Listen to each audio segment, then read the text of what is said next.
atama bekleyen Kurmancı ve Zazaki ve diğer dillerdeki öğretmenlerin süreç içerisinde ilk zamanlardakine nazaran düşük seviyede sayıda bir atama yapıldığını hep beraber müşahede ettik. Her ne kadar geçtiğimiz yıl bir kıpırdanma yaşansa da ki Kurmancı ve Zazaki lehçelerinde 50 civarında bir atama gerçekleştirilmişti ama sayısı 20 milyonun üzerinde olan Kürt vatandaşlarımız için bu sayı elbette ki çok düşüktür. Biz isteriz ki herkes kendi ana dilini unutmasın, öğrensin de öğretebilsin.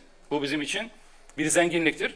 Üstelik bu ülkenin asli kurucu unsuru olan bir halkın, bir milletin kendi çocuklarına dilini öğretememesi de elbette ki çok büyük bir zafiyet oluşturuyor. Bu konuda Milli Eğitim Bakanlığı'nın müfredatına yerleştirilen seçmeli dersler kapsamında öğretilen Kurmancı ve Zazaki lehçelerindeki öğretmen açığının bir an önce kapatılması gerekiyor. Bu konuda bizim gerek hükümet nezdinde gerekse özelde Milli Eğitim Bakanlığı bünyesinde girişimlerimiz olacak.